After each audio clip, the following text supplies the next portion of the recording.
Welcome to Hitting the Ropes Wrestling Podcast. Cheap computer text-to-speech intros sold separately.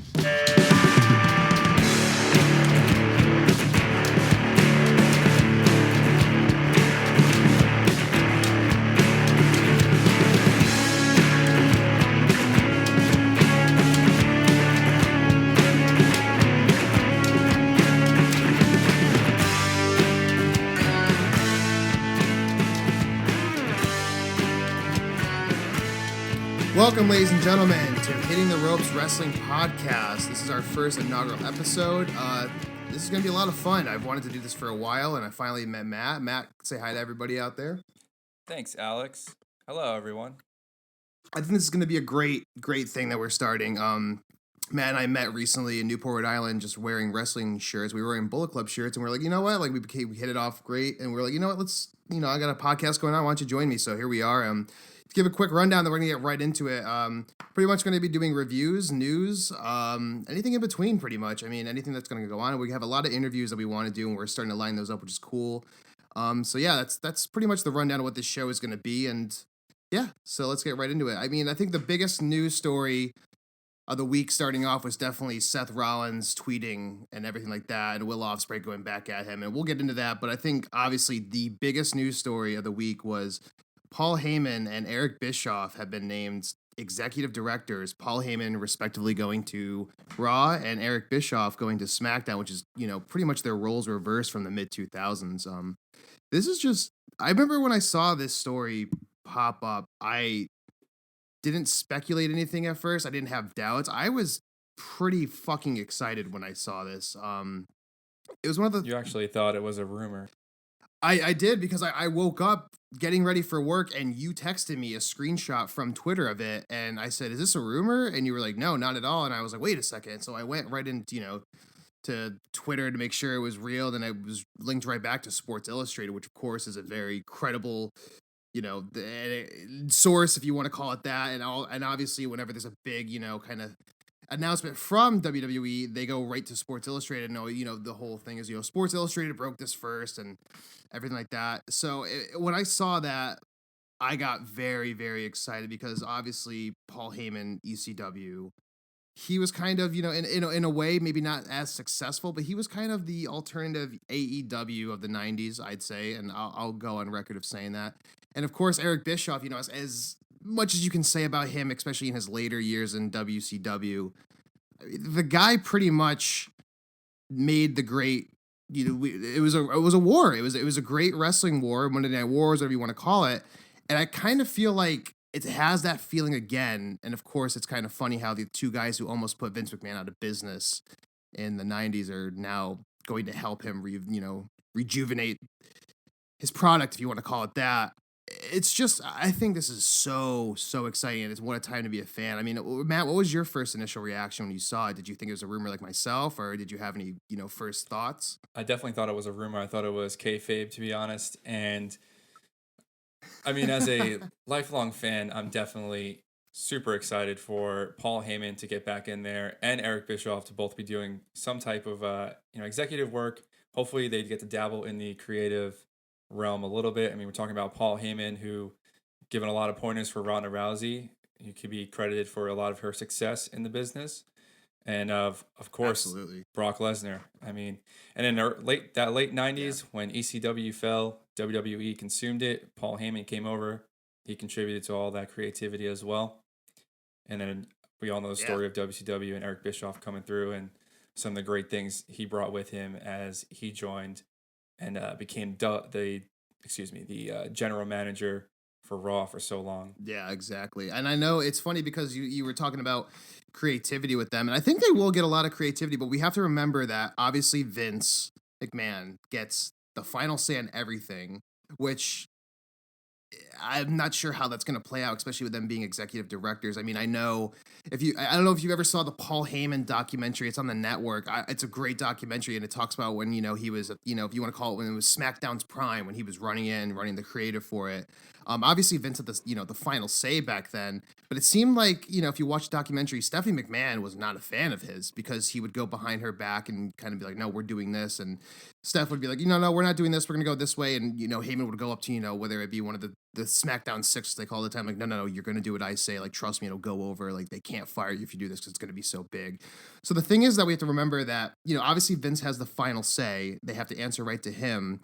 But another thing I found that was pretty interesting was one of the rumors I heard, and this may not be so much a rumor because Pro Wrestling Sheets kind of broke this as well, and they're a very credible source, but it says Pro Wrestling Sheet has quoted as saying Paul Heyman and Eric Bischoff's integration into their new roles will be a slow process.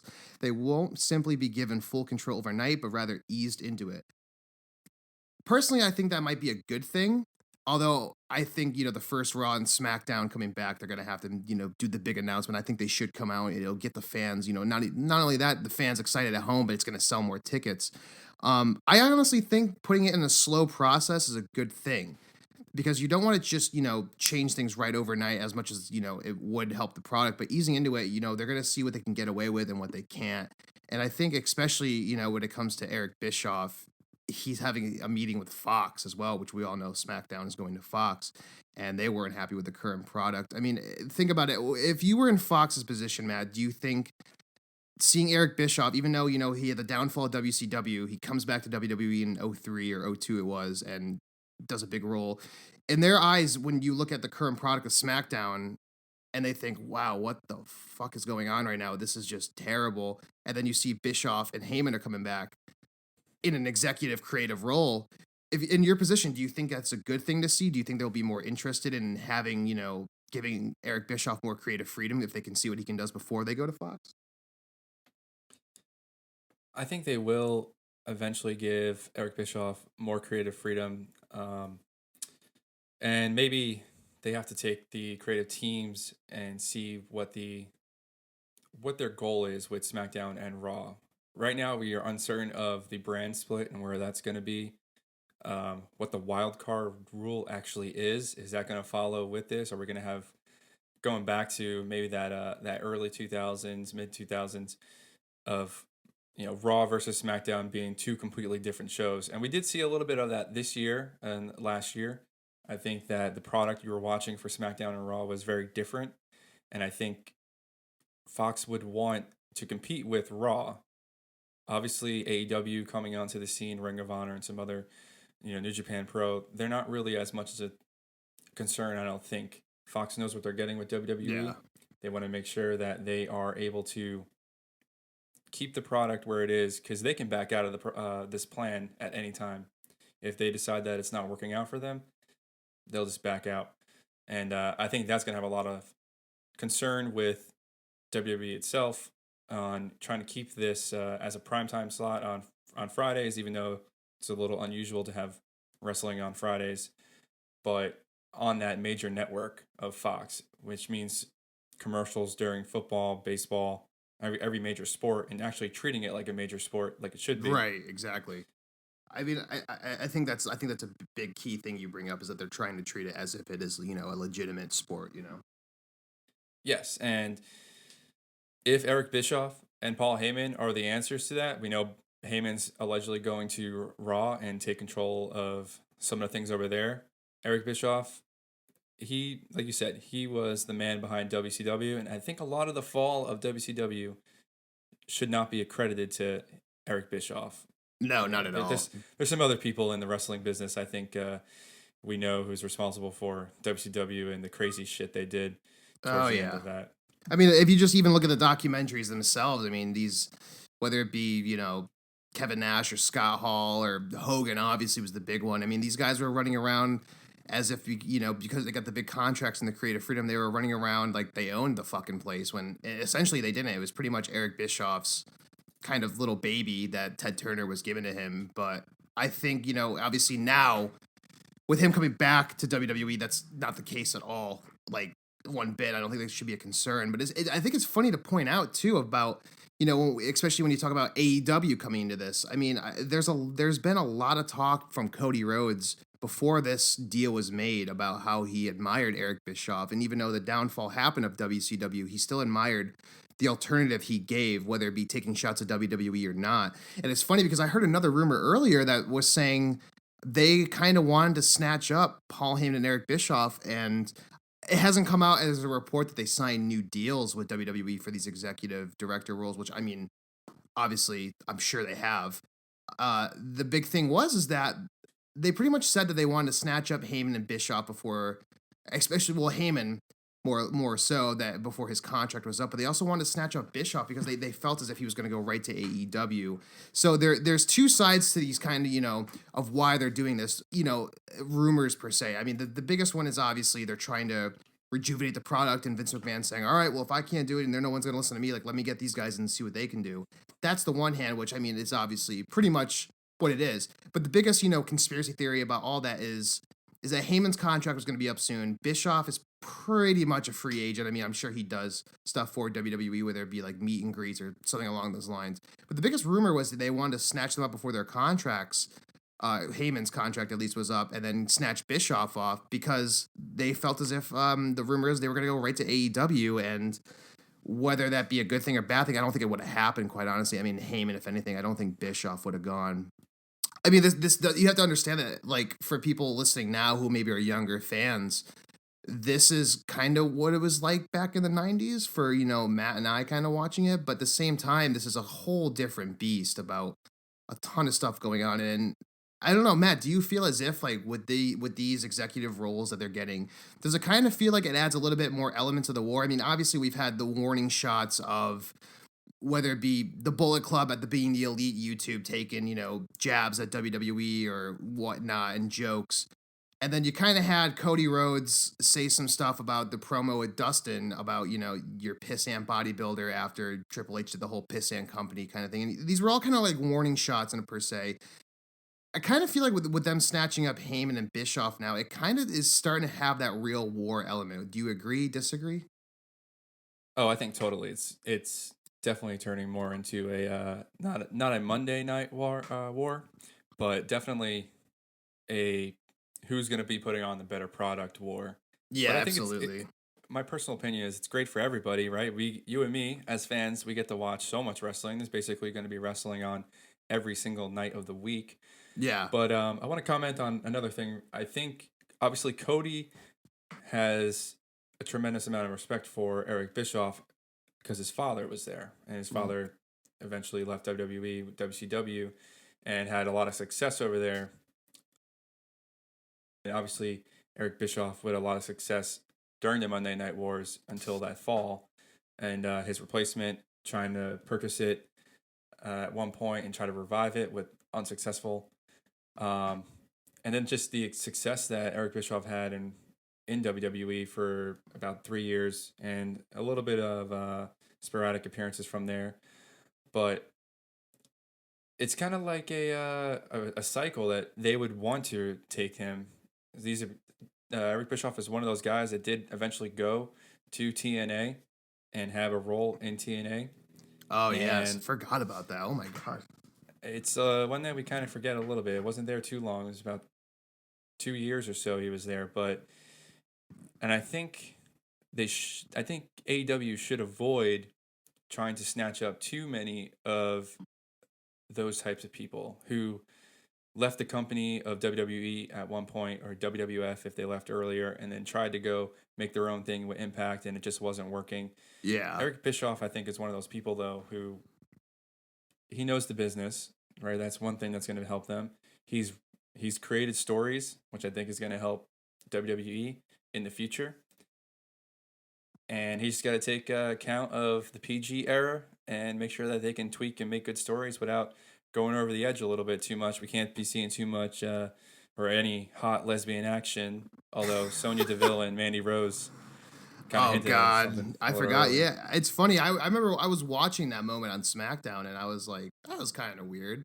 It's like, whatever. The next thing you know, I get the wrestling news the whole next day is like, they had to cut it out, and they're all pissed off, and I'm like, It's not that big of a deal. I mean, I remember in 2004, my first ever WrestleMania I watched live on pay-per-view was WrestleMania 20, which is one of my top 10 pay-per-views, but it's like really like you're gonna cut Mandy Rhodes and Sonya Deville doing some kind of weird spot, but WrestleMania 20 on the network where it's the Playboy bra and panty match is totally cool. It's like, all right, as you know, yeah, whether it be hearsay or not, but no, I totally agree with you, and especially when you were mentioning Bischoff with TNA, I also heard one of the rumors today was a lot of guys that were from TNA that are in WWE now, when they heard about that, were kind of like, oh shit, like it's just gonna be like turn into TNA again, whatever. But I don't think it will. I mean, you got to look at obviously Dixie Carter was, oh god, I mean just the stuff you hear, the stories. If WWE brought her in, I'd stop watching right now. Oh God, that's as bad as the product is right now for us fans. I think that would just be the final nail in the coffin. Where it's like, all right, well, I guess we're gonna have to wait every month until October for a fucking AEW pay per view. But no, it does have that war element, and speaking on, they should be careful. AEW saying they should be careful about how they shouldn't snatch up too many guys from WWE or prior WWF. We also have to remember that as much as they're bringing in a lot of agents and managers, like Billy Gunn or now Dean Malenko, I believe he was there now. I think a good thing to remember is they're still trying to build those new stars. I mean, you look at like a match like Darby Allin versus Cody Rhodes. Like I saw Darby Allin versus John Moxley June 1st in Waterbury, Connecticut, and I went into it kind of being like, okay, like they're trying to build these new stars because Northeast Wrestling does a lot with AEW and all the Bullet Club guys, and I remember like just being blown away by this guy's performance. I was like, wow, like this guy is really fucking good. And the thing is at the end of the match, John Moxley does this whole kind of post-match speech about Darby Allin and independent wrestling, and he says like Darby Allin's gonna be big money, this guy's gonna be a big star, and I think that's what AEW is trying to build on. Is they're gonna bring in the weird kind of cameos and stuff. I mean, you look at like the buy-in for Double or Nothing where they had Glacier and from WCW and Billy Gunn and Tommy Dreamer from ECW. I feel like they'll do spots like that where they'll kind of bring in guys for cameos, but at the same time they're trying to build those new stars. Like Darby Allin, for an example. So I think like it might be a good thing that Bischoff or Heyman is not going. And as cool as that would be to see them there, I don't think it would. I don't know what kind of role they would play. I don't know if it would be good or bad. Especially like as active as those crowds are for the past at least one of the AEW pay-per-views, and if you want to count All In as well, like those crowds are pretty honest people, like ECW crowds. So if those guys came, I don't know what would happen. So I think in all it does have this like kind of war element to it, and it's kind of heating up between those two promotions. But at the same time, I think all the other promotions are kind of getting in on this kind of I don't want to say war per se with all the others, but at least like this good competition. I mean, I think this is a good segue to get into Seth Rollins tweeting recently about I'm doubling down. This is the best pro wrestling product in the world. Yada yada yada, like just which I think he has the right to because he is the top guy in WWE right now to kind of go after that. Will Ospreay comes back at him saying he's done more dates, he's also been injured than Seth Rollins, and it starts this kind of beef on Twitter. What do you think about that? Do you think, I mean, we all know that these guys have the right to kind of put their balls out there and kind of say what they want to say, and you know what, they've earned that as well, just by being these top performers. Do you think this kind of brings in another element of maybe not so much a war, but at the same time as I think the question is this: us as fans right now have so much wrestling that it's like you said, it's going to be wrestling almost every single night pretty much at this point. Do you think that these companies kind of competing with each other are going to be good for WWE, or do you think that WWE is just going to try to keep going where they're going, and even with Heyman or Bischoff? I mean, what do you think? Do you think this is going to make the product better with all this if they finally start paying attention to it like Vince McMahon should? Oh, I think it's going to force a lot of the wrestlers to start putting on much better matches, and WWE to start putting out the wrestlers who should be doing matches. I mean, there's probably about 80% of the roster who's not shown on TV. Maybe they're only on dark matches before. But with Seth Rollins, I recently heard a rumor that Shinsuke Nakamura is only doing dark matches recently, which shocked he did have a little stint on SmackDown this week, teasing that he would be going versus Finn Balor for that Intercontinental Championship. But Yeah. anyway, the whole thing about Seth Rollins tweeting what he's tweeting, right? He's proud of where he works. He's proud to work for the WWE, and he's defending his company, saying that this is the best wrestling on the planet. Right? He has every right to do that. This is the company he works for. This is the company as a child that he looked up to, that he wanted. His end goal is to become that WWE champion, or maybe now Universal champion, whichever one holds the more prestige, and we know that's the Universal one at the moment. Yes. But for Seth Rollins to say that this is the best wrestling, I think he has every right to do that, and for him to defend it to a certain point. A little too much bickering, I think, on Twitter for my liking as a fan. A little of it's funny, but if you look through the thread of Twitter, there is a lot of back and forth and just shit talk to each other, and can't they just agree that they are both great wrestlers and move on? I mean, they should. Oh, I totally agree with that. They should want both products to be good, in my opinion. I totally agree with that, and I think especially when you talk about how Seth has the right to say this is the best wrestling out there and everything. He has that right, no doubt, and I think he's earned that right. And if you think about it, like Cena's not on TV anymore.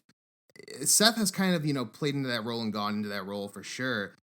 However, it's funny because I felt like he couldn't take the criticism so well, because you see a lot of these other guys coming after it, and I think they're not coming after hit that tweet per se. They're coming after that tweet, and they're not so much coming after Seth as a performer. Maybe Will Ospreay somewhat when he's trying to kind of poking the bear a little bit.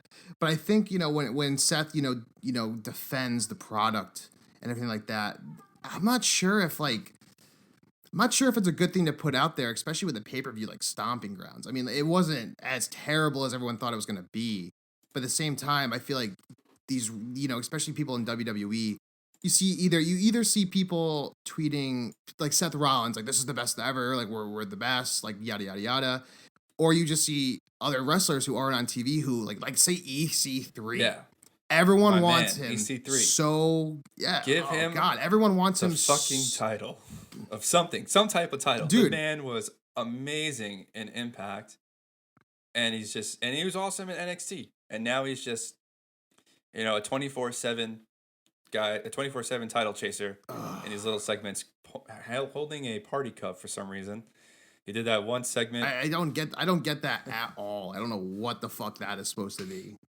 Yes, they definitely need to push a lot of people who we love as wrestlers, and we'd like to see them in the ring. We want to see them perform. And there's some other ones that we see way too many rematches, and this is specifically talking about WWE, obviously, but too many of the same matches happening over and over again, and a lot of repetitive stories. I mean, how many times do we have to watch Baron Corbin versus Seth Rollins? I mean, it's funny because I remember, as you were saying that, I remember to a time where I forgot what pay-per-view it was, but it was one where Baron was he wasn't main eventing the card. But I know he was pretty high up in the card, and I remember WWE was making this huge spectacle about Baron Corbin versus, I don't even remember what it was, who it was, what pay-per-view, whatever. But I remember the next night on Raw, I didn't end up watching that pay-per-view, and I was like, I'll watch it before Raw or something like that, and I never got around to it. I was watching Raw live. I was like, I really don't care about that pay-per-view. And it was the same matchups from the night before. It was pretty much like you didn't have to watch the pay-per-view, or if you don't have the network, you didn't have to buy the pay-per-view. It was just watch Raw. There'll be the rematches, and they'll let you know what happened in a 30-second clip of, JPEG images that are black and white because someone's nose kind of busted open. So I feel like that's totally right with these rematches. There's so much talent that could just even have just a regular 5-minute, 10-minute match. I mean, I remember the other night when I was watching, I think it was Raw or SmackDown, I forgot where the 24/7 spot was, where Mojo Rawley was supposed to have a match, and you and I were texting like, oh shit, Mojo Rawley, like this be great, and then it was just interrupted by a great 24/7 segment, in my opinion. I thought that was the segment of the night. But you're totally right. There's so much talent that just needs to be even just given a chance. And I think, obviously for me, I don't know about you, but EC3 is my pick. I'd say EC3 for me. Would you agree with that, or would you pick somebody else? I think EC3 is definitely my top pick for talent that's being underutilized, especially with his success in NXT. And that's the fear of an NXT fan is your guy down in NXT, your guy or girl down in NXT, and they are killing it. Yeah. They're having fun. They're doing their thing. They cut their little promos. They cut their little vignettes in the background, and backstage or wherever they're walking around, and they get called up to WWE, and they're just a completely different character. They're just gone into obscurity. It's terrible. Yeah.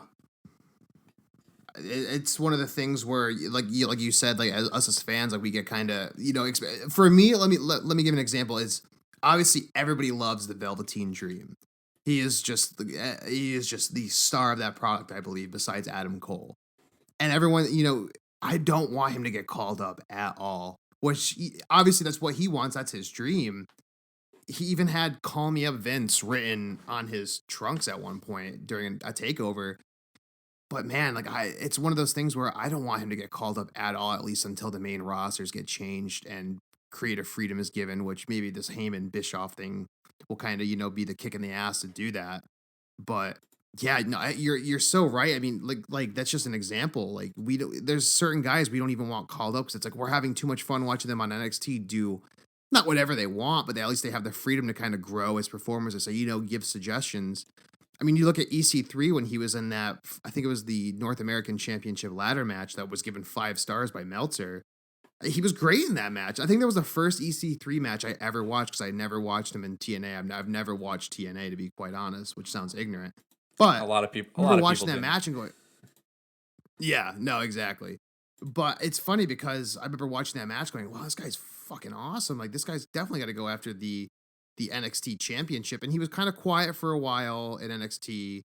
And then out of nowhere, they do the whole on Raw, like, what was it? Like, I think it was 6 people, where it was like the NXT call-ups. Like, and this was after the Gargano, Aleister Black, Ricochet, Ciampa call-ups. These were like Lacey Evans, Heavy Machinery, which I'm looking at some of these people going, I don't know who any of these people are in NXT. Like, have I just not been watching it as much? Like, what's going on? But I saw EC3 and I was like, oh, hell yes. Like, we're going to get at least one match with Cena.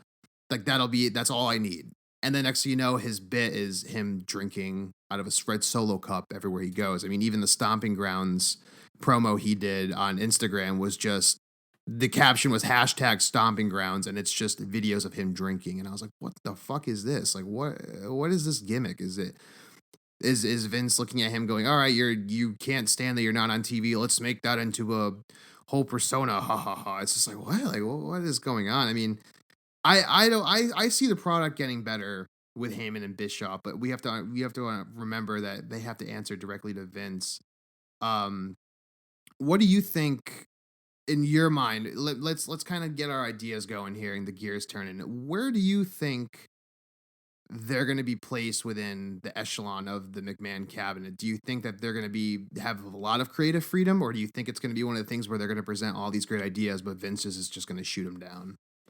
Well, I hope for the second one to actually happen, but I feel like we're going to get a healthy in-between of things that Vince still wants to do.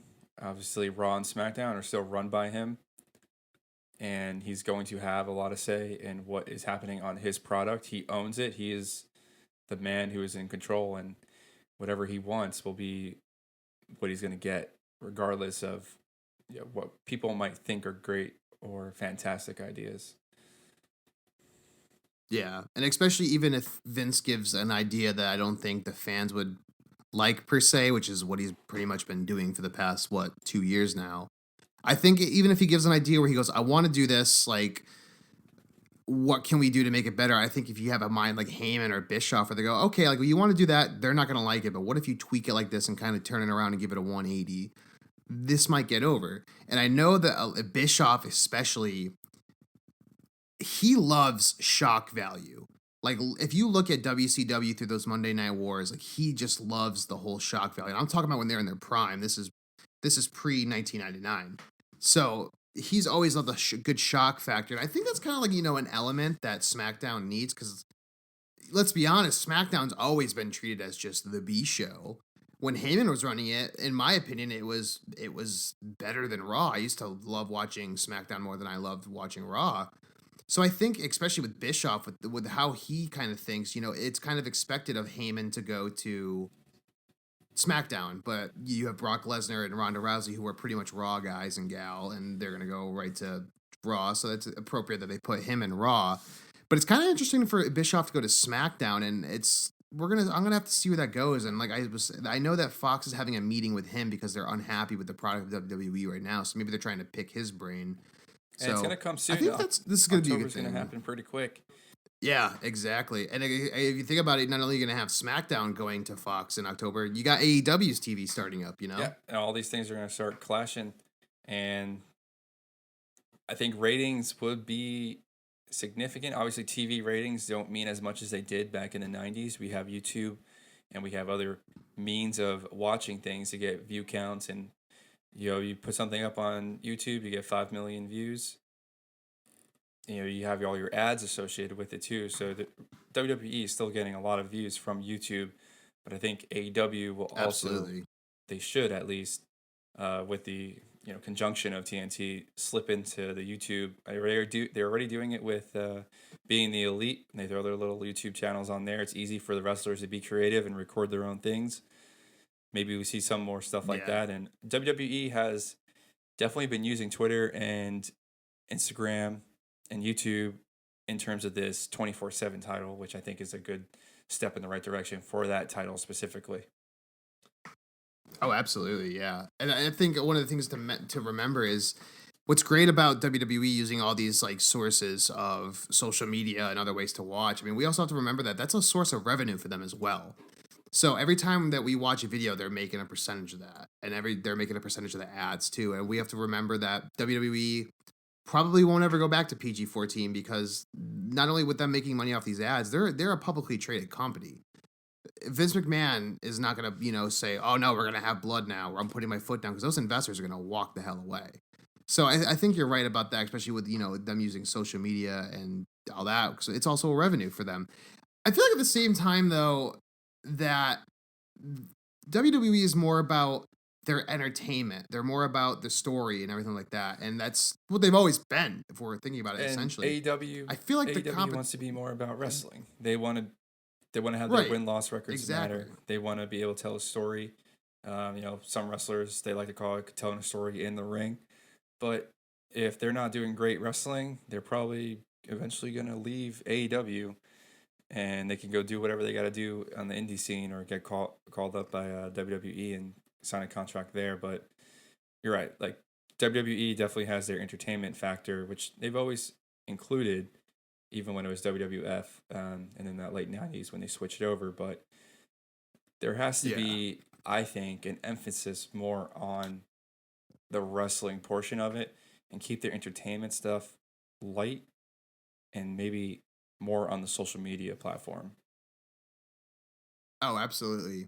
Absolutely. I think at the same time, too, is that, let me ask you this, Matt.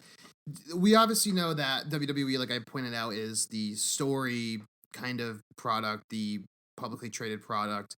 Do you think, even though their competition, AEW, who wants to be more about the professional wrestling side, with these new roles that Heyman and Bischoff are going to be into, if they're given a lot of creative freedom, obviously with that creative freedom, they're going to want their wrestlers to not be as tanked. They're going to want them to go out and play their music, as Cody would say.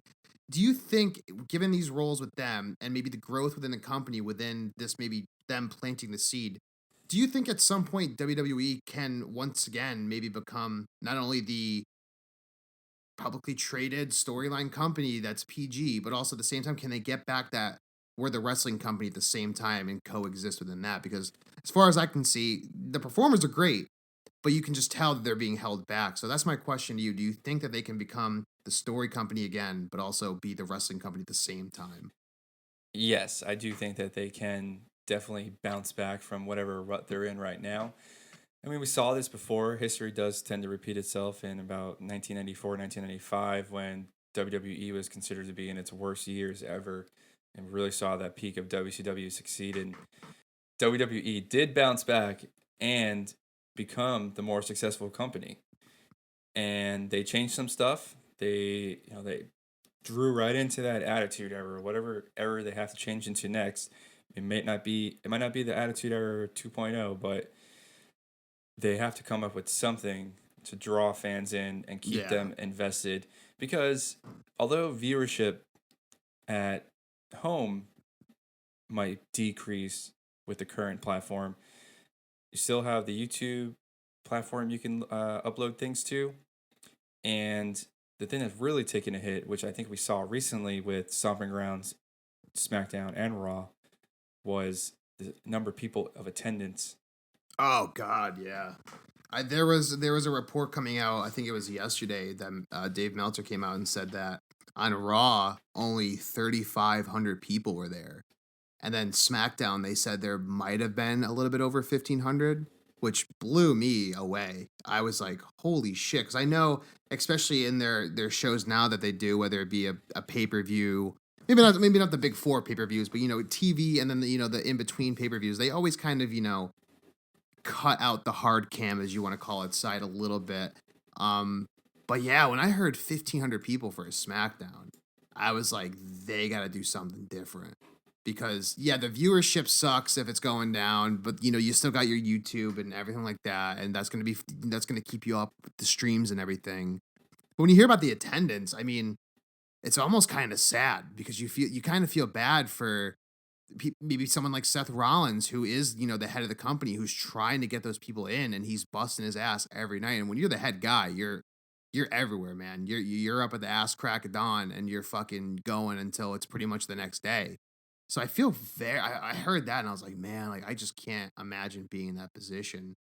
It's just it's just weird to see because then you look at, I mean, obviously AEW hasn't done weekly television yet, but I feel like AEW is going to be smart about it because when they're going to do weekly television starting out, they're not going to go to arenas right away. Maybe the first show they would, but they're going to, maybe do venues like the Hammerstein Ballroom or small venues like that to kind of, start hyping it up.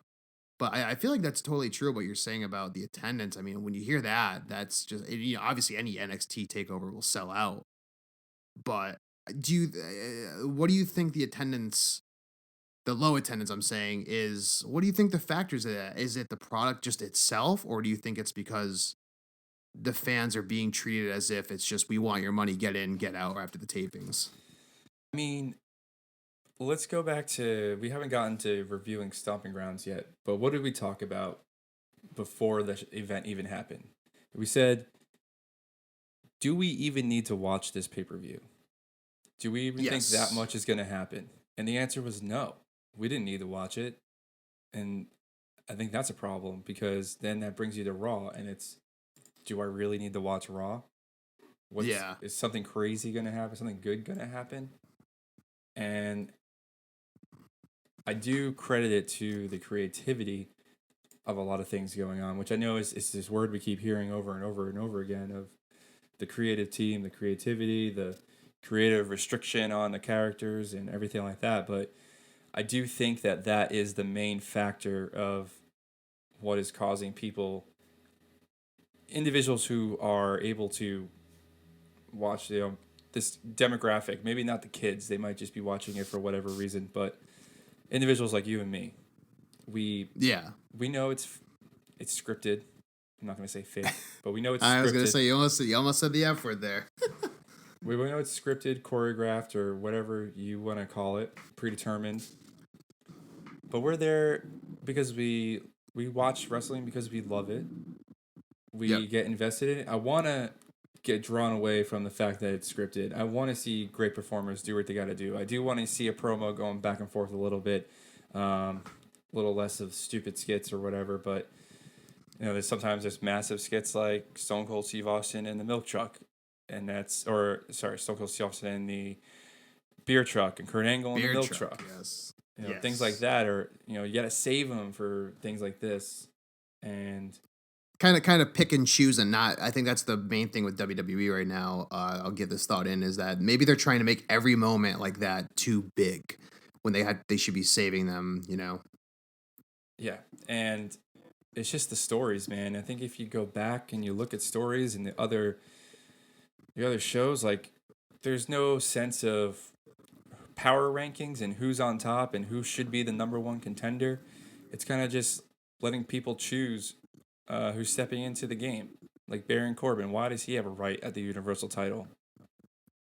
I mean, what has he done to prove, besides that fatal 5-way match or whatever, what has he actually done to be on top and fight Seth Rollins for his championship? And the thing is that, Baron's been labeled as one of quote unquote Vince's guys. And just because does that mean he gets to kind of main event a pay-per-view and walk around always doing the big matches on Raw and everything? I don't, he might be one of Vince's guys, but in the eyes of the fans like us, like the hardcore fans, he hasn't earned that right to be one of our guys. We're kind of like, well, what have you done? He's a great performer. He's not bad at all. Anybody in WWE is not a bad performer. But it's kind of like, well, what have you shown us that you can do, maybe even creatively or everything? It seems as if Baron Corbin is just one of these yes men. Like he just gets told what to do and he goes, yes, sir, I'll do that. When he should kind of put his foot down. Like, you know what? We got to give these other guys a chance. I mean, if you remember the CM Punk podcast that he did with Colt Cabana, at one point, CM Punk was talking about how he wanted to elevate other guys. He was the top guy in the company. He was the top heel, the top babyface as well.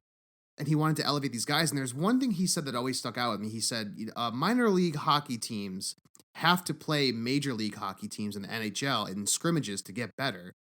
I think that's so true with any wrestling company at the same time. They have to give these other guys a chance to see what they can do and say, go play your music and let's, maybe you guys can get over, maybe you guys can just be our next guys. And especially when I see something like Baron Corbin in every major storyline, it's just, even going into this whole Lacey Evans thing with Becky Lynch, I was like, what the fuck is this? Like, exactly. This is just a mess. What has Lacey Evans done besides being pretty good in NXT, but never winning the NXT championship?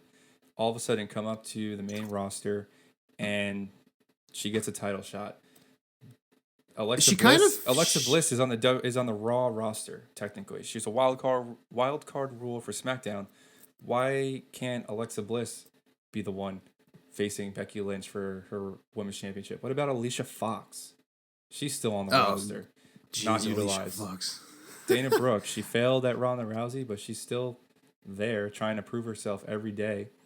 I recently heard over the past month, I don't remember at what point it was, but it was somebody was shooting in some interview, and they were saying during their shoot interview that Dana Brooke is the hardest worker on Raw. They were saying she puts in all the work. She's always training, always trying to get better. And they're just like, you know what? Like, we'll give you a Ronda Rousey match just because we're going to give every other woman a Ronda Rousey match. And she did hold her own pretty well on that.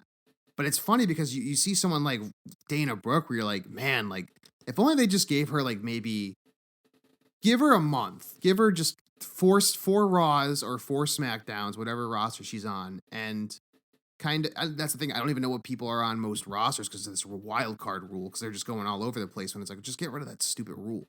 But if you give someone like that, like maybe just 1 month, like, all right, we'll give you 4 Raws and then you go to the pay-per-view. And even after that, maybe we'll write you out, but let's see if you can get over in the fans' eyes. So then we have another potential way to make another performer not only great in the fans' eyes that the fans are going to love, but that's more money coming into us. That's more ticket sales. You look at someone like Mojo Rawley, who knows what he can do at this point.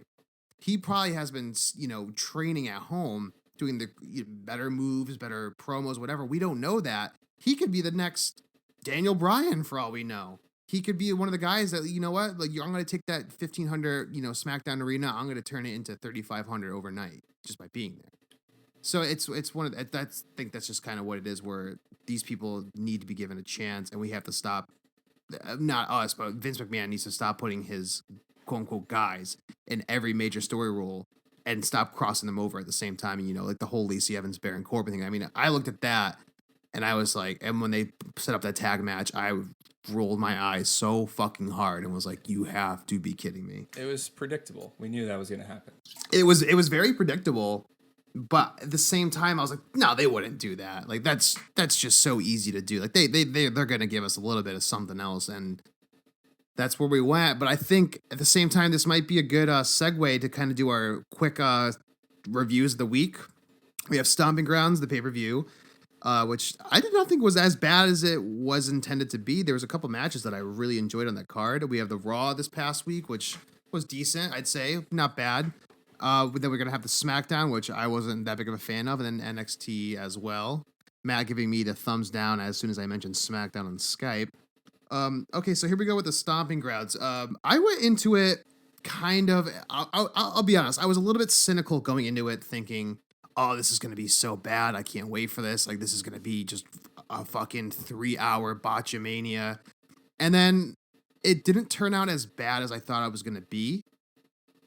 I wouldn't say I was a big fan, would rewatch it, but in all honesty, it wasn't that bad. I mean, I think the grade we gave, as I pull up the Google Doc now, I think we gave it, like, the average came out to a C minus around there, or a C. It came out to a C. You graded it a C minus with an overall score of 71.1. I graded it with a C plus, 78.8. So, Okay, so averaged out to be a C. C, okay. Which I think this was like like you said, there were some pretty good matches, but then there were some really low matches that ended up bringing it down. Yeah, I think my match of the night was between Owens and Zayn versus New Day, which I thought was really good because they were actually giving Xavier Woods, they're giving him more time to actually perform now, and they did really well in that. But I think my match of the night, to be quite honest, maybe it's just because of the hometown reception or whatever you call it, was Heavy Machinery versus Daniel Bryan and Rowan. I thought that was a great tag match. I mean, Matt, what would you say your top two matches or match of the night was? My top two matches was actually Tony Nese versus Akira Tozawa versus Buddy Murphy for the WWE Cruiserweight Championship.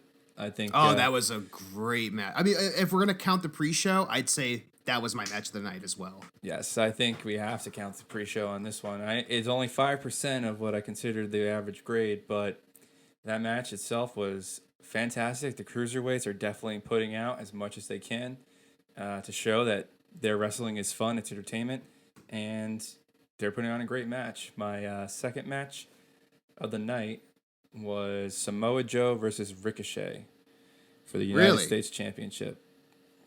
Huh. Okay. It's funny because that match, you know what? I think this is a bad thing too, is that there was so much hype around that match, and it was not a bad match at all. I just felt like it just didn't really deliver with the whole storytelling. I kind of felt like there should have been. I mean, you look at like a rivalry where it was Samoa Joe versus AJ Styles, and Joe had some of the best, if not the best, promo work he had ever done in years. And I feel like maybe they might be setting up something later down the road. I'm not really sure, but I felt like there wasn't as much storytelling with that match, and I feel like at the same time, Ricochet has this too much of a too goody two shoes baby face kind of thing. And maybe that's what he's going for, and it's not bad. I think he's easily the best performer on Raw by far, unless you're counting AJ Styles coming over. But I feel like the match was, good, but at the same time, I just didn't feel it at all. But that might just be my opinion. I mean, it definitely was no Becky. It was way better than Becky Lynch versus Lacey Evans. I mean, that whole match to kick it off, I get why they did it. They wanted Becky to come out and just get the crowd pumped up and everything. My God, I love Becky Lynch, and Lacey Evans. I think she does great heel work promo wise. That was the worst fucking opening match I had seen in years, and that could be a lot. I understand I'm not a performer. I understand there's been worse matches, but as far as years go, that for me was one of the worst. It was such a letdown for me. I mean, I'm not sure how you felt about it, but I felt like Lacey was just performing too protectively. Let's put it this way. Going into the match, we see Becky Lynch versus Lacey Evans. If I were going to ask you right now, who's going to win that match? Who do you think is going to win? Oh, obviously Becky, no doubt. And that's what's going to cause my lack of interest, I think, in this match. I gave it a 75 out of 100. Okay. So, it was. I know you graded it much lower than I did, but I can't even see where I graded it. That was 55. 55. Okay. I mean, probably most of my credit will go to Becky Lynch and just her being a great performer overall. I dislike showing certain people as pretty weak, and just the momentum shift of Becky Lynch being able to get her into the disarmor, and Lacey Evans taps out immediately without even a struggle. Just once it's in, done. And it just shows that Lacey Evans is not the person who should be trying to. I think it should be a struggle with a submission. She get that arm Yeah. up. She should try to keep getting it out, doing whatever she can, roll over, and tap out eventually. But Yeah. just to pop it in after Becky Lynch gets beat up or whatever, and you think that it's just too much of the babyface is getting beat up and she's gonna come back and win, and I think that's just what lost my interest in it. I mean, I think it was a very predictable match, and we all knew who's going to win, especially when it's the first match of the night. You knew that Becky was not going to lose at all. But I felt like during the whole, match, Lacey was wrestling like she was almost like, and I say this in a weird way, but I felt like she was wrestling as if she didn't want to injure Becky at all. I mean, obviously, every performer does not want to injure whoever they're in the ring with, but it felt like she was wrestling very, very, very protected. And it was like I was watching it. There was these botches going on, and the whole time I was like, "Man, like, come on, like, you got to play a little bit with the fire." And there was some good spots in the match. I mean, when she has a whole Kleenex spot where she gets the sweat off her armpits, and then Becky Lynch gets it out of her hands and does the mandible claw. I mean, I thought that was a great moment. I was like, "All right, that is really, really cool." But definitely Becky carrying the whole match, and I don't know. I feel like for some reason, as much as I do like Lazy Evans promos at times, she doesn't feel like a credible threat to me.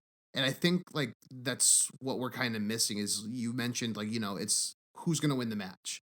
We already know it's very predictable who's going to win the match. I feel like with, the character development with a lot of these people needs to go up, especially making them credible heels where like, you don't know, like you look at a match like The Rock versus Brock Lesnar at SummerSlam 2002. I mean, a lot of people knew, like, this is, pre social media and everything. So there was a few people who knew, like, The Rock was going to Hollywood, so Brock's going over. But at the same time, Brock is still a heel. So it's like, well, what's going to happen? Who's going to win this? I mean, you got these two guys going at it. And I feel like that's what's missing a lot with heels nowadays, especially. And with that match, we all knew who was going to win, but it doesn't feel like Lacey's a credible source of heel work at this point when it comes to being threatening to her performer counterpart per se. Yeah, and I think you need the heel to win once in a while. Like if they hold the title for one night, they have a rematch on Raw.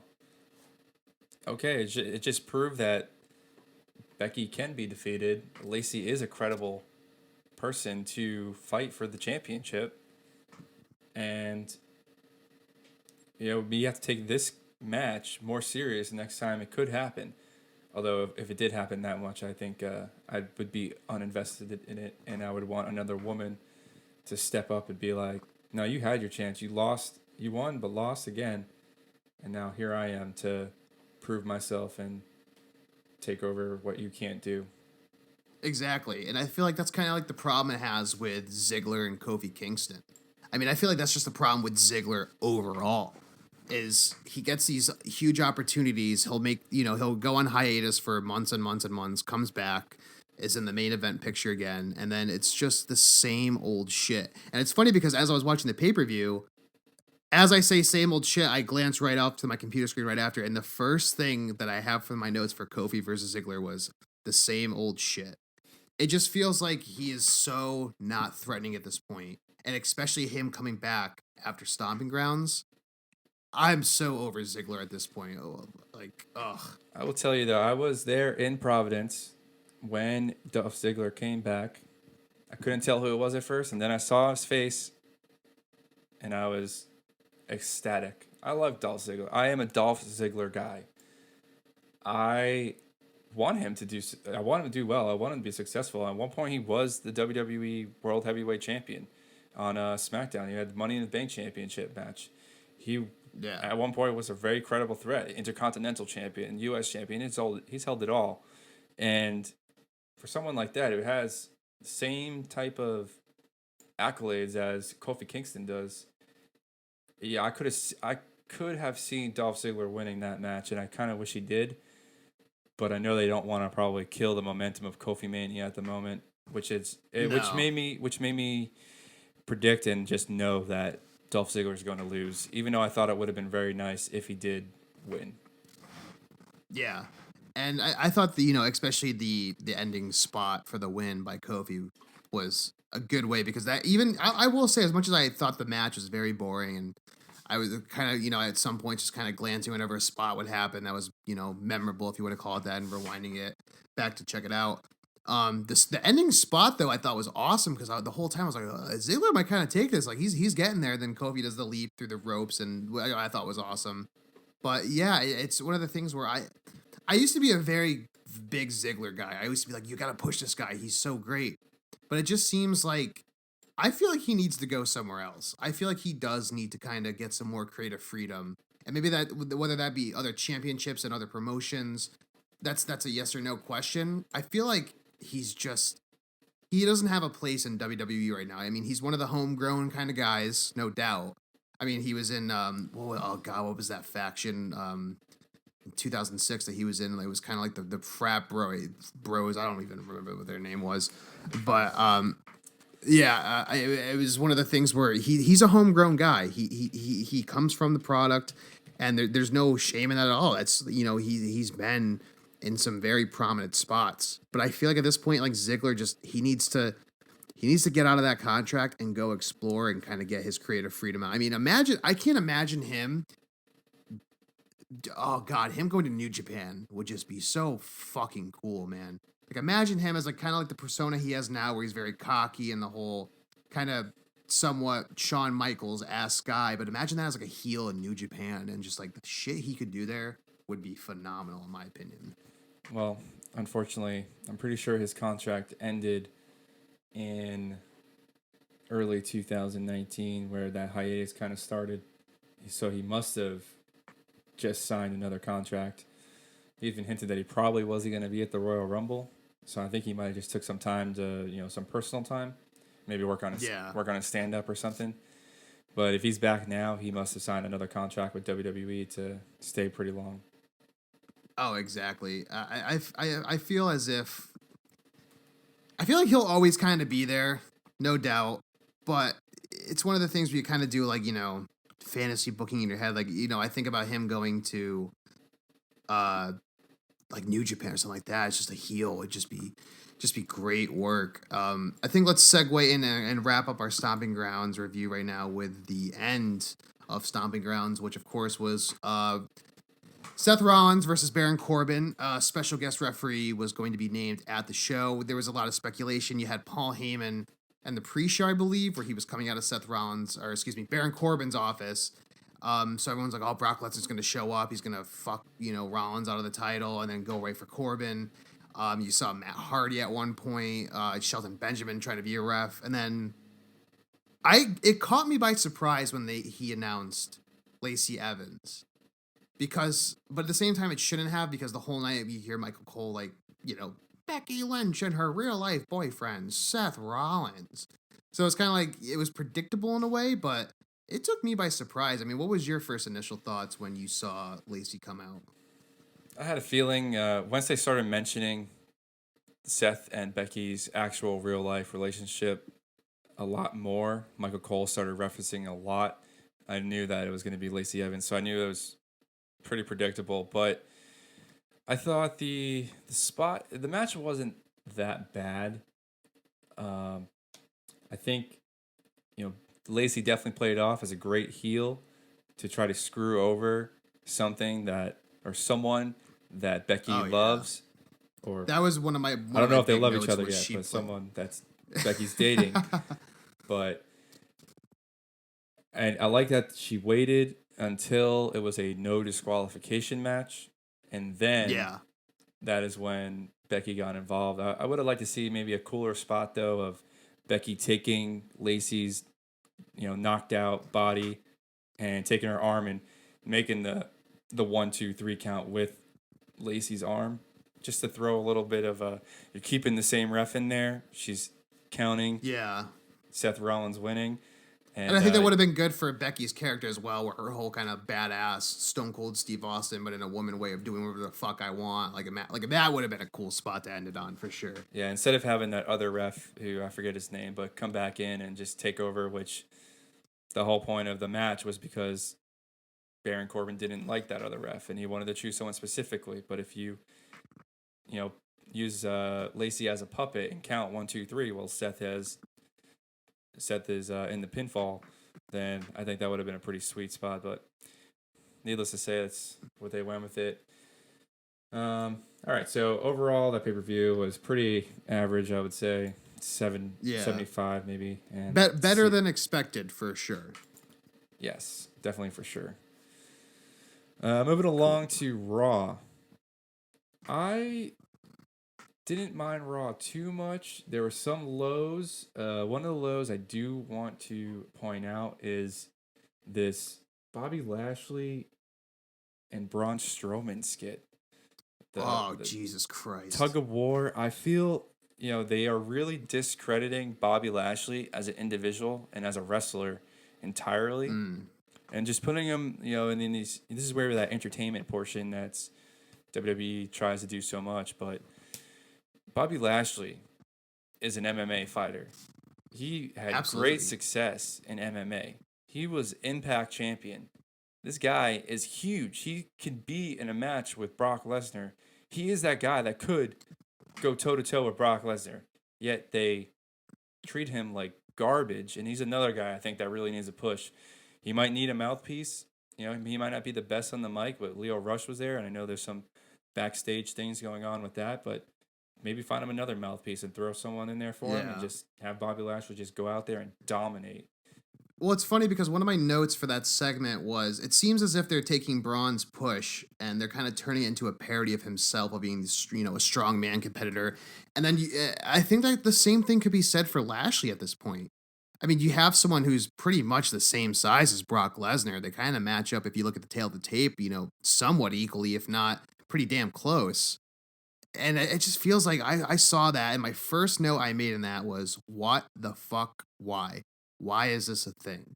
And another thing is that, even as pro wrestling fans, we can't take ourselves too seriously. There's fun segments we'd like to see. There's all that. But at the same time, one of my notes was, this is why people kind of can't take pro wrestling in a serious manner. It's because you see something like this, and what does it turn into? I quite honestly, I don't even remember what the ending of the segment was. I think it was Strowman pulled Lashley into him, and he just started getting heat on him by beating him down. I think that was the ending. It's one of those segments where I looked at that and was like, why is this a thing? And I kind of feels like, I'll agree with you 100%, as it feels like they're just kind of taking Lashley, who could be a credible threat as a heel, and they kind of just threw him in with the whole Baron Corbin, like, oh, we're going to get you. Oh, you beat me at the pay-per-view. Oh, no, we're going to be on Raw tomorrow night. Oh, you went over again. And it feels like, when Lashley came in, I think it was the Raw after Mania, or it might have been Raw 25. I'm not sure which one it was. I remember thinking like, oh my God, he's back. This is going to be great. And there hasn't been one match of his that I've been excited for. And that's kind of my whole feeling on it. And I think you're right. They need to give this guy a serious push. And if not, kind of reinvent his character in a way. No, I totally agree. Just moving along, some of the high points of Raw.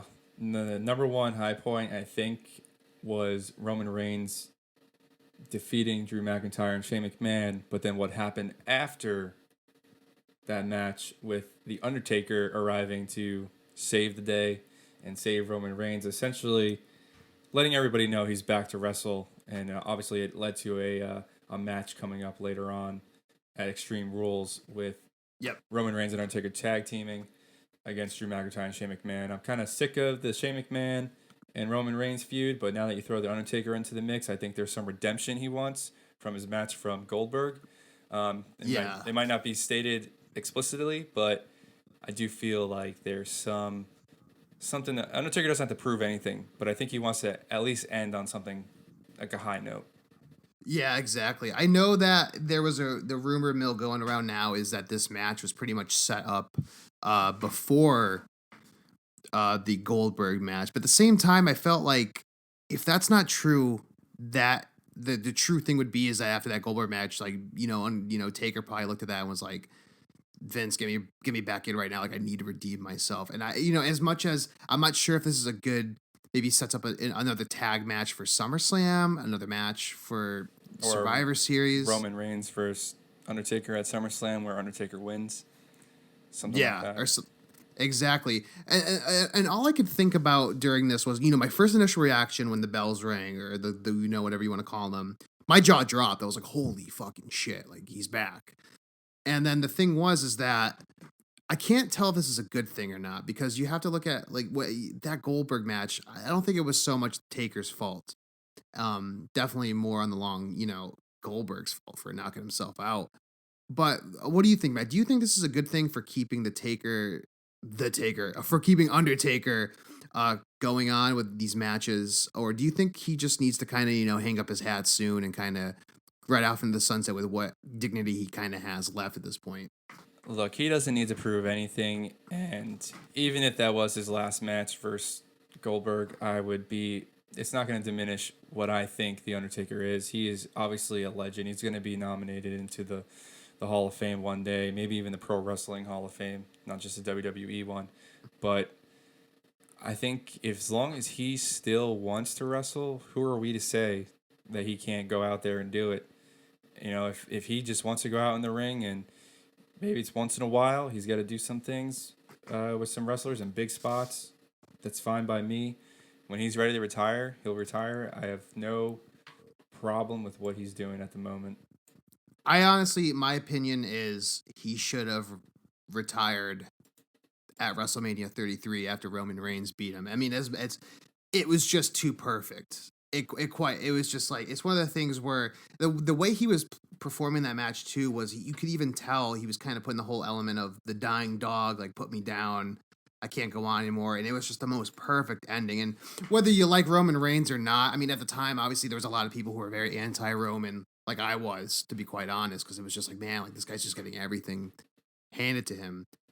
But at the same time, I kind of felt like he should have just ended it there. And that's just, whether that be good or bad, I'm not sure. I feel like these matches that are going to keep continuing with him are just, I don't know. It's going to be tough to watch, because I'm not sure if they're going to live up to the hype or not.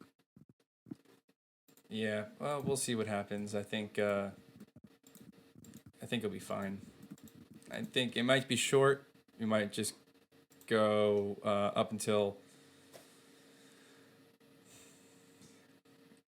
It might just be the big spots. A couple choke slams, a couple walk the ropes, tombstone, whatever we got to see, and then maybe a quick little, pull of the arm after they do the handshake at the end with Roman. Let him know that we're not done yet, and something else is going to happen. Absolutely. I think my favorite segment of the night was for that Raw, and it was such a 10-second thing, was The Miz walking down the hallway. And then you see one of the dolls from the Firefly Funhouse just peeking around the corner. And I'm not sure if a lot of people noticed that or not. It's especially the crowd that didn't notice that. But I went, holy shit. I was so excited, because I was like, he's coming tonight. He's coming tonight. Didn't end up happening. But then you go into, this is a good segue for our SmackDown review for the next night, was Aleister Black doing that promo of that he's been doing for the past few weeks of, no one's answering the call. No one wants to step up to me. Yada, yada, yada. And then the lights go off, they come back on, and Alice just kind of freaked out, like, what the hell's going on? And then he kind of looks at the camera with that piercing look and that chuckle. It's got to be Bray. I mean, in my opinion, if it's not Aleister Black versus Bray Wyatt, it's going to be something, the outcome's going to be bad, I think. Well, I don't think they're going to throw those two big guys versus each other right away. I think Bray Wyatt needs somebody who he's going to be able to squash or show who this new Bray Wyatt is. If you throw Aleister Black right in there and he loses, or one of the other lose, you just lose all credibility in that promo that you've built up for months. And Aleister Black in the back doing his thing. Before we do go to SmackDown, though, there are a couple more high notes from Raw I want to cover. One of those being the 24/7 Scramble. I thought that was an excellent spot. So that was right before you mentioned earlier the Mojo Rawley match versus Heath Slater. Yep. Couple of title changes right there. EC3, our guy, the man, did win eventually. The man. We will get an interview with him one day. I am putting that on the record right goddamn now. One day we will be interviewing EC3. All right. Continue. So why I like this one, though, was it was quick. It was tense. We didn't really know who was going to be the champion. You had Cedric Alexander in there as well. A little different than that Drake Maverick one that we saw, the little promo during Miz TV, the little squash match. I'm kind of disappointed about. I wish that would have been a more toe-to-toe match. And, R-Truth ultimately coming out to become that 8th time 24/7 champion. I love what this is the only thing that's working for me on Raw right now besides the AJ Styles versus Ricochet match.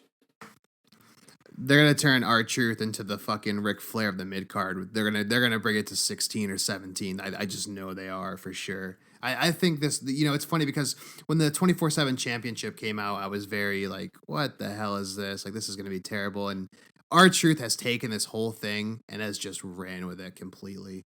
I think it might be the highlight of every Raw for me so far.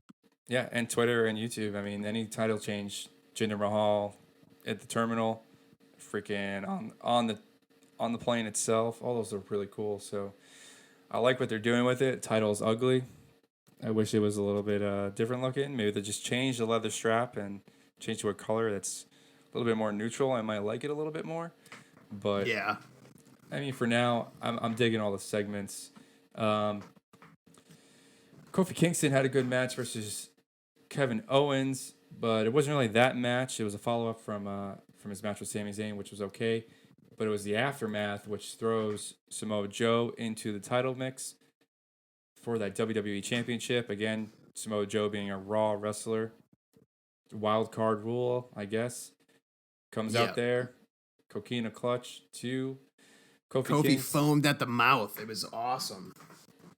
And I think that's going to be a great setup for what we can see Samoa Joe do. He's the greatest heel, I think, in WWE. And then the last high note we'll end before we move on to SmackDown. AJ Styles defeating Ricochet. It's just a fantastic match. A little thing with the club coming out and a little bit of a heelish move by them, and AJ Styles preserving that, hey, I want to do this on my own. I don't need you guys. But we'll see where that leads to, because I do want to see them as a team, as a faction. Yeah.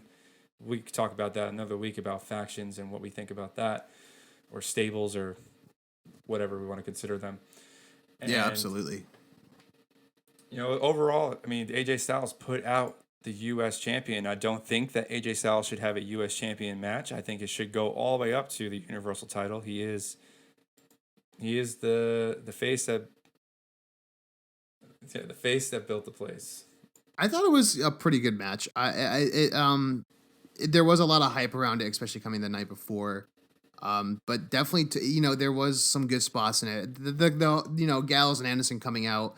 I remember when that happened. I was very confused at that. It was a good, kind of, part of AJ going, I want to do this on my own. Like, I gotta do this on my own. But I remember texting you during that, being like, "What the hell is that? Like, they're gonna turn on AJ." And I remember you mentioning like, "Well, they have the commercial break, so there's no wrestling now, so that's probably why they're doing it." But yeah, I thought it was definitely a good match, and especially at the end when it was kind of AJ paying his respects to Ricochet, where they kind of come from the same wheelhouse when it comes to promotions outside of WWE. So that was just amazing to see, and it definitely was. I think we're going through the whole Raw of this past week. I'd give that it was besides the 8-man elimination tag match, that was definitely my match of the night for sure. Yeah. And my grade for that, I give Raw this week was not bad. I think it would have been a C+ for sure, but with that Undertaker segment coming out, and then definitely them setting up the Ricochet AJ Styles match, and the 8-man tag match at the beginning was fucking awesome. I give the show a good solid B. It was actually pretty good, and there's a lot of bad reviews going on right now. But you know what? Coming off of Stomping Grounds, it wasn't bad at all, and especially like I said, especially Undertaker being there, I'd give this a good B for sure. Yeah, my grade was a B-. So pretty close in comparison. Yeah. SmackDown, there was really nothing going for SmackDown for me. The best thing I had happening was that Aleister Black interview, or that backstage promo that you mentioned. A lot of low points, I think, a lot of repetitive matches.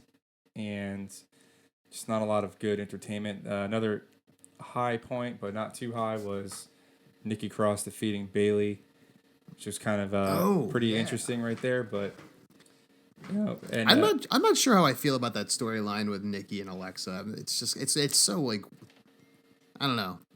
I don't want to use the term like childish, but it's just very like meh, you know. yeah, overall for SmackDown, I don't really want to go too much into these matches. It was a lackluster event. I gave SmackDown a C. I don't think I actually needed to watch it, even though I did. Yeah, To I'd say I give mine about a C as well. I do think that the 205 Live immediately after SmackDown was actually pretty decent. I give that one a B plus. Um, I like the cruiserweights, and I think they need a better push. Yeah, I had a I think they need to stop putting them so much on the pre-shows of pay-per-views and just they're stealing the shows. They're getting the crowds pumped up And it's every fucking unfortunate pay-per-view. because right after SmackDown ends, they roll right into 205 Live, and a lot of people leave the venue. They're just gone. They see SmackDown, they're okay. I'm gonna get out of here before traffic is getting out of here. I know I'm guilty of doing that. I had work the next day and I needed to leave. I wish I would have stayed for the cruiserweights, but that's just how it is. If they put it on before SmackDown and kind of force people to watch it, I think that'd be a little bit better. Yeah, absolutely. I mean, I know that the whole thing is the 205 live aspect, but I think them definitely doing it at the beginning and then showing the taping afterwards would be phenomenal.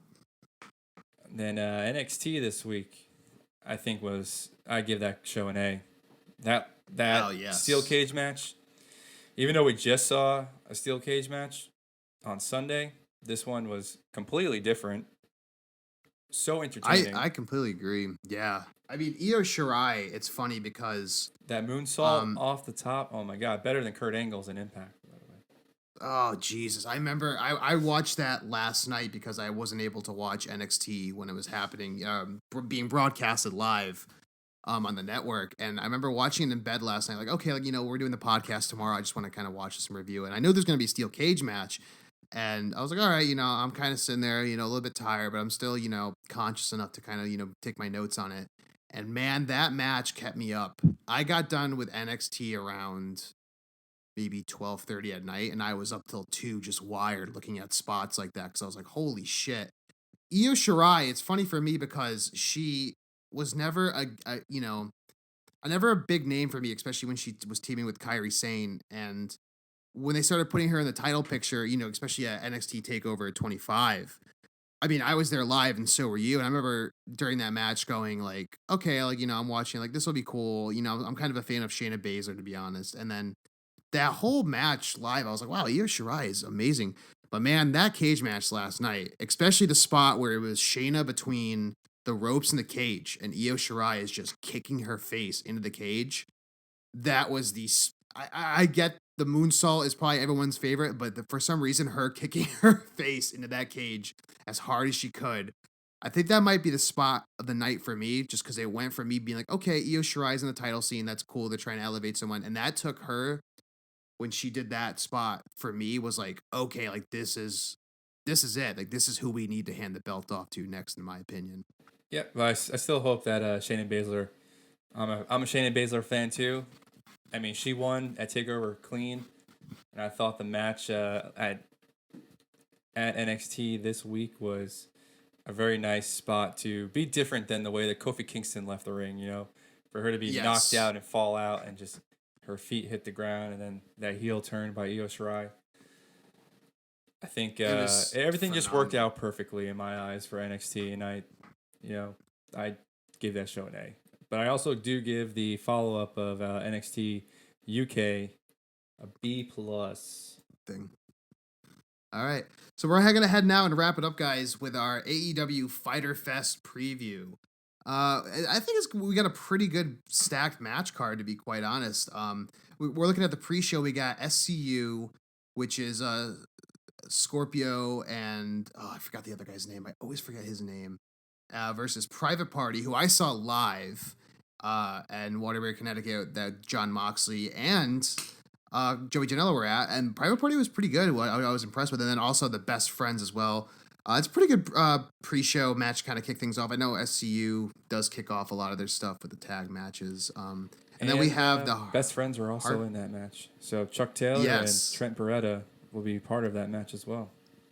Absolutely. And then we also have a hardcore match between Michael Nakazawa and then the founder of CEO, a video game company, I believe, Jeff Bailey. I think this might be his first official wrestling match. I know he's good friends with Kenny Omega, and they do a lot of stuff with their video game conventions and bringing a whole wrestling element into that. I think that'll honestly be the kind of like some fun spots there, quite honestly, especially for a hardcore match. I mean, I've only seen Michael Nakazawa wrestle in the Double or Nothing buy-in where he did a spot where he just put too much baby oil on, and every time someone got him in a hold, he just slipped right the fuck out, which I was like, all right, that's a pretty funny. But at the same time, I think that was kind of, as much as those spots were funny, they may be trying to bring a whole element, especially putting him in a hardcore match where he can be a credible threat in AEW. So that'll be cool to see. And then we have Christopher Daniels versus Sema, who is from, I believe he's from Oriental Wrestling that they've been doing partnerships with. I think that'll be a cool match. I know Oriental Wrestling. Yes, that's it. And I know Christopher Daniels, it's always been a great performer, and especially with any of the stuff he does with the AEW guys, he obviously knocks it out of the park. Then we have a triple threat match, women's match, Yuka, Rio, and Nyla Rose. I'm not sure what you think about Nyla Rose, but she impressed the living hell out of me at Double or Nothing, and I think their whole women's division they have going on now is not only as strong as the men, but man, they might have more credibility at this point with the men, in my opinion, just because they're getting some indie names that are kicking some serious ass over there. And I'll be honest, I don't know too much about some of these wrestlers, and I know that's okay because they're coming in here and it's time for me to learn who they are. Absolutely, yes. I've been watching the mainstream so much, and when I was watching Double or Nothing, I didn't know maybe half the people. But I'm coming to like a lot of these individuals, and I think some of these women and some of the other men on this roster are still a learning curve for me. Yes, absolutely. I mean, I remember even watching, as big of a fan as I am about, AEW being new and being the elite, I'm a huge fan of it. There's even performers that I don't even know that I love discovering. I mean, I remember at Double or Nothing, they had the 6-women tag match with the girls from, I think it was Japan, and that just blew me away. The whole time I was like, wow, this is just really, really interesting wrestling. And the crowd was into it. There was funny spots. There was one part where Kong kicked the back of this girl's back, and it just echoed throughout the whole arena, and even the arena was like, oh my gosh. So the next match on the card, we have Adam Page versus MJF versus Jungle Boy versus Jimmy Havoc. This match I cannot wait for. I am foaming at the mouth of this. I am a MJF freak. There's a lot of people out there who are going to say he's just a Miz 2.0, whatever you may have it. But man, this guy, that promo at Double or Nothing with Page and Bret Hart was just nothing short of spectacular. So I don't know. I know you don't know a lot of these guys, Matt, but what do you think? Do you know anything about maybe at least Adam Page or MJF that you can say that maybe you're excited for in this match? Oh yeah, and I think Adam Page will definitely end up being the one who is victorious in this match. I am an MJF fan. Creative Pro Wrestler is where he came from. So that's Kurt Hawkins's promotion down in New York from Long Island, where I'm from. So MJF coming from that, I think I definitely want him to win. I want him to win. I want him to be that great heel from AEW. But with the Adam Page going into the match versus Chris Jericho eventually, I do think that Adam Page will win. I think Jimmy Havoc will definitely bring some hardcore death match a little bit to this. We'll see what Jungle Boy's down to do. Obviously, Jungle Boy, Luke Perry's son. But we'll see. I think there's going to be a lot of good spots in this match for sure. Yeah, and it's funny because with Jimmy Havoc being this and bringing the hardcore element, we all know that AEW has the referee discretion rule, as they call it, where even if someone hits someone else with a chair, it's up to the referee to say, okay, I'm going to disqualify you, or let's keep the match going. So that's going to be very interesting to see. My match of the night that I cannot wait to see. I mean, obviously everyone's really high on John Moxley versus Joey Janela, which we'll get to. But seeing John Moxley versus Darby Allin live in Waterbury, Connecticut, is an amazing, amazing match. My match that I am most excited for is this next one on the card. Cody Rhodes versus Darby Allin. Darby Allin, I think, and John Moxley said this even after his match, is Darby Allin is money. He's going to be a big star. I'm not sure if you're too familiar with Darby Allin. I mean, I'm sure you're very familiar with Cody, but these are the two total opposite kind of on the spectrum. You have Cody Rhodes, who's this very clean cut, kind of plays a little bit dirty like a heel at sometimes, but still has that babyface element. And Darby Allin is just the run of the gutter punk rocker who's not afraid to do a suicide dive onto 3 tables. And this match I cannot wait for. I mean, we obviously know Cody's been putting in a lot of extra work for all of his matches. I mean, you look at the one with Dustin at Double or Nothing, and I think that was the match of the night for me and for everybody else as well. Yeah, no, I think this will be will definitely be a good match. Cody, even though he is on the bigger side of Darby Allin, he's not the biggest wrestler, and I think he proves that you don't have to be the biggest wrestler. You don't have to be 6 foot, 230 pounds to be able to succeed in wrestling. Cody Rhodes is maybe 6 foot, 206 pounds, which is on the lighter side, although it's still pretty big.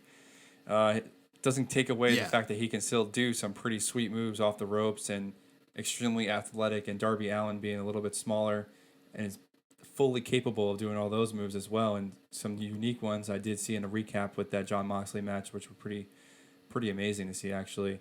I know a little bit about Darby Allin from that Wrestlers documentary on Viceland, and I know he's not afraid to get hurt either, so we'll see what happens in this match. Yeah, absolutely. And of course, not only that, with you got Darby Allin, who's not afraid to play dirty and do the crazy spots. You also have Cody at the same time, who just brings in.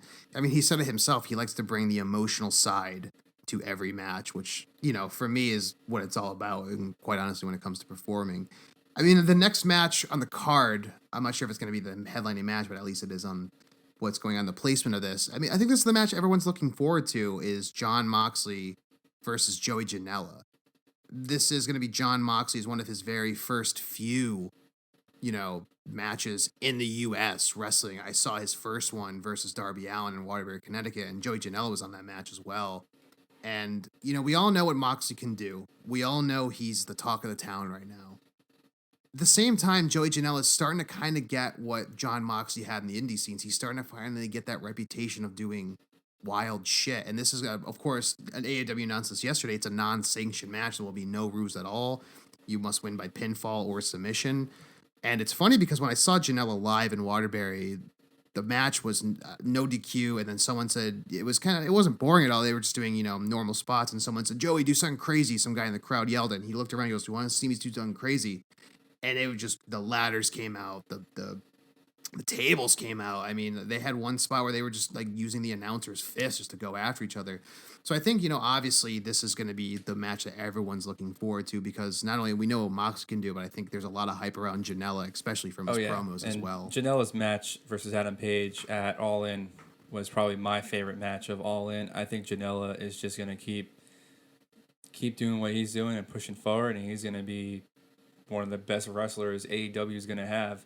I think his attitude is great. He's the bad boy, and he lives it to a T, man. And John Moxley, we haven't even seen what he's fully capable on AEW. I know you've seen him in the Indies since he's left WWE, but I'm excited to see him in AEW and see what he can do and how different it's going to be. It's funny because. Yeah, no, exactly. And I mean, even his match with Juice Robinson in New Japan, that match, that biting spot, I was like, holy fucking shit. So to see him going to another promotion where in WWE, he was very tamed. He was the lunatic fringe, but he was just the Lunatic Fringe, but the watered down version. And I'm sure AEW now is going to go, you know what? This isn't national TV on TNT. This is a pay-per-view. Have your fun. So that's going to be super interesting to see. And then, of course, we have the main event of the night, which is going to be Kenny Omega and the Young Bucks versus Pentagon Jr., Phoenix, and Ladero Kid. I don't know much about Ladero Kid, but as we all know, Penta and Phoenix and the Young Bucks at Double or Nothing put on a stellar match. I haven't watched a lot of Kenny's stuff when it comes to tag team. I'm a huge fan of his, huge fan when it comes to his singles matches, but I know that, AEW is trying to promote more tag team wrestling and make it more of the forefront. Let me ask you this, Matt. Do you think it obviously is a good thing, but in what ways do you think this is a good thing to be putting the tag team division and taking it to a new echelon or a new height for professional wrestling? I think it's fantastic that AEW wants to treat all its champions with the same amount of prestige, right? So obviously there's the singles heavyweight champion who's going to be decided between Chris Jericho and Adam Page one day, but I'm excited for the tag team, like the Elite with specifically Matt Jackson and Nick Jackson as the Young Bucks. One of the best, if not the best, tag team in the world. And sometimes those guys are going to have to headline the pay-per-view, and those tag team titles should be the main event. When was the last time a WWE event had the tag team championships as the headline of a show? I can't even answer that. I wouldn't even know. I mean, maybe definitely like a Raw or SmackDown, but as far as a pay-per-view goes, and that's I hope never that happened. AEW takes it serious to the fact that they will do stuff like that. That, hey, we might have this one, maybe the heavyweight championship's not even on the line that day because it's not about that. It's about the tag team championships and who to figure out which team is the best. Tag team wrestling in its own is its own art, and these guys obviously know how to do it the best. The Lucha Brothers versus the Young Bucks at Double or Nothing, amazing. Like 100. If you score that match, it was 100. And I know they're talking about Matt Jackson and Nick Jackson being rusty from not being in the ring. And it might have been a little bit of stuff that we've seen them showing off or making it seem like they weren't fully up to par, but they were definitely where they needed to be. I do think that the Lucha Brothers and Laredo Kid are going to win. I don't think you're going to see an elite team win all that much if they're the ones in charge of the company. They will eventually. With wins and losses being important, you can't discredit the Lucha Brothers. And if you have an even record between them and the Young Bucks, unfortunately Kenny Omega I think will get lost 2 matches in AEW, but he'll quickly bounce back from that. Yeah. And another thing is that I think because, obviously this is an American-based company and, the hardcore fans know a lot about New Japan. Obviously, that's an unwritten rule. But you think of people that have like Penta, Phoenix, and Ladero. Okay, there's the hardcore fans are going to go to the show are going to be like, oh, yes, hell yeah, here we go. But the people watching at home are going to be like, who are these guys? We know who they are. I think for sure Penta, Phoenix, and Ladero Kid are going to go over because they, the Bucks and Cody and Kenny, they want to give these guys credibility in the U.S. This is a U.S.-based company, whether they're working internationally with other companies or not, or going overseas. As of right now, this is an American-based company, and they want to take these guys coming over and give them contracts and say, okay, we're going to make you stars here. They're going to put them over because we have to remember this is for the boys, as a lot of them, would say in the company, the vice presidents, of the elite. I think they're going to go over it. I think this match is going to be, if it's going to be the last match of the night being a tag team match, there's going to be some crazy spots, I believe. I mean, you look at the All In show when it was the Bucks versus and Kota Ibushi, and then you had Rey Mysterio and Phoenix, and I forgot the other performer's name, unfortunately. But as much as they had to wrap it up really quick, there were still some really, really memorable spots. So I think they're going to want them to go over for sure.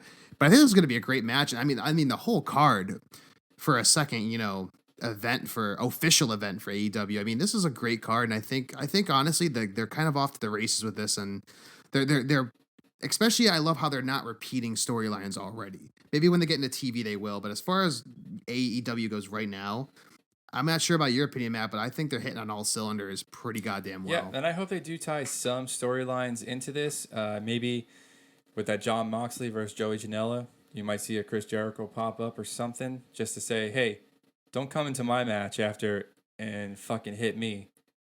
You know, I'm gonna. Yeah. You're not safe over here. You know, or maybe tying in some other stuff with Dustin Rhodes not being or Dustin Reynolds, whatever he's called in AEW, not being in on this card at all, but Cody versus somebody, maybe some involvement showing that like, hey, this is my brother and I got his back. Or so I hope they do tie a little bit of storyline to it. But obviously the main focus of AEW is a little bit less scripted events, but build up our foundation of wrestling. This is a wrestling event. We're going to have great wrestling, and we're going to put out what the fans want, and that's to see the best in the world fight each other in the ring in squared circle. Absolutely. Well, I think, for our first time doing this and wrapping it up now, I think that went pretty well. I mean, obviously we got some kinks to work out, but I think right now is a very good time for us to start a podcast or even just conversation about this, because there's so much going on in the wrestling world. And there's also going to be so much going on within our podcast. I mean, I've talked to you about we're setting up interviews and, potential sponsors down the road if that ever comes to it. So I think right now, to wrap it up, as the shows that we're going to keep doing are going to be great. I can't wait for them. But speaking of not even just a podcast, I think right now is the best time, and since the 90s, to be a wrestling fan for sure. Yep, I'm excited for this pay-per-view coming up, or I guess it's free to stream as long as you join the Bleacher Report streaming service. Yep. And I'm excited to see what happens with this Paul Heyman and Eric Bischoff move. Yep, absolutely. So just to let you guys know, right now we are getting set up on our Spotify, our Apple iTunes podcast app. So for right now, let's say we're going to be uploading stuff to YouTube. Right now, I'm going to plug my Instagram. My Instagram is couple_of.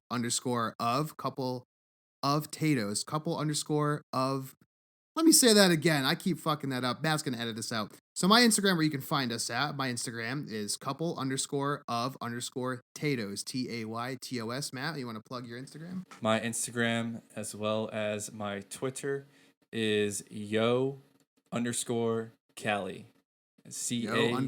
CALI.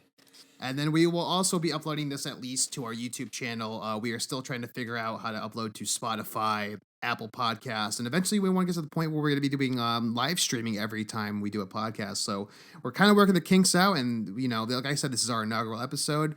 So we just want to thank you guys so much for watching this. Matt, any last parting words before we end the first episode?